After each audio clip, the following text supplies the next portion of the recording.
চাওয়ার জন্য। আপনারা এটা আসলে কারো বিরুদ্ধে বলা লাগে না, মসজিদে বসে যখন কারো বিরুদ্ধে আমি আমার দলের কথা বলবো অটোমেটিক আমি দলের বিরুদ্ধে কথা চলে যান।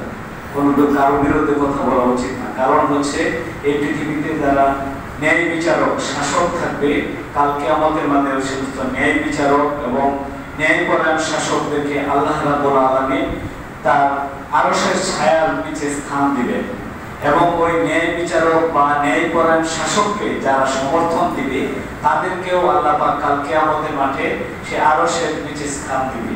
অনুরূপভাবে যখন আপনার ভোট বা আমার ভোটের দ্বারা কোনো অন্যায়কারী বা কোনো অসত্য বা কোনো অন্যায় যারা করবে, জুলুমবাজ কাউকে যখন আমরা সমর্থন দিব, কালকে আমাদের মাঠে ওই জুলুমবাজ শাসক বা জুলুমবাজ বিচারক কালকে আমাদের মাঠে আল্লাহ রাব্বুল আলামিন তাকে কি বিচারের কাজ বলে দাঁড় করাবেন।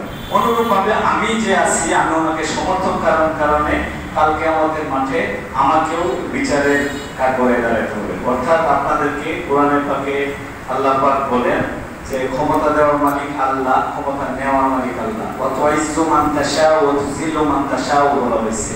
অর্থাৎ আপনাকে ইজ্জত দেওয়ার মালিক আল্লাহ, জিল্লত অর্থাৎ অপমান অপদস্থ করার মালিক আল্লাহ। সুতরাং সবকিছু শেষে বলছে আল্লাহু আলা কুল্লি ইন্নাল্লাহা আলা কুল্লি শাইইন কাদির। সকল কিছুর উপরে আল্লাহ পাক হচ্ছে ক্ষমতাবান।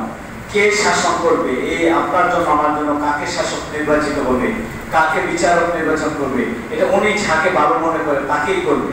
এই জন্য এটা নিয়ে আমাদের কোনো নাই।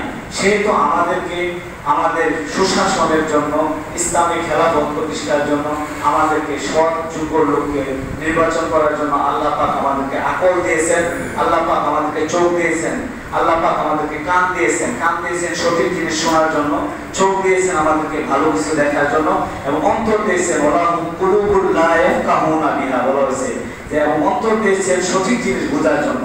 এখন যখন আমি সঠিক জিনিস বুঝবো না, সঠিক জিনিস দেখবো না, সঠিক জিনিস শুনবো না, বলা হয়েছে উলাইকা কাল আনআম, বলা হয়েছে সে চতুষ্প জন্তু নেই বা তার চেয়ে আরো মানে কি নিচে। সেহেতু আমরা এই জিনিসটাকে উপলব্ধি করব। আমি আপনাদের কাছে আসছি মূলত আমি কারো বিরুদ্ধে না, শুধু ইসলামী আন্দোলন বাংলাদেশ শ্রীপুর পৌর শাখার সভাপতি হিসেবে আমার ব্যক্তিগত অসুস্থতার জন্য দোয়া চাই। আপনারা সকলে আমাদের জন্য দোয়া করবেন।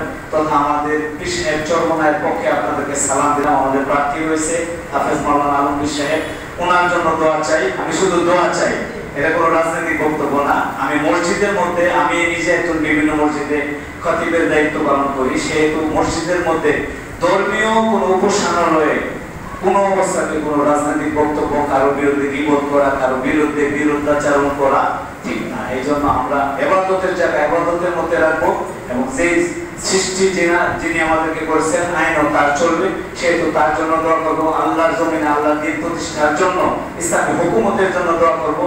আপনাদের সর্বোপরি ইসলামী আন্দোলন বাংলাদেশ শ্রীপুর পৌর শাখার পক্ষ থেকে আপনাদের কাছে দোয়া চাই এবং পীর সাহেব চরমনায়ের পক্ষে আপনাদেরকে সালাম দিচ্ছি। আসসালামু আলাইকুম।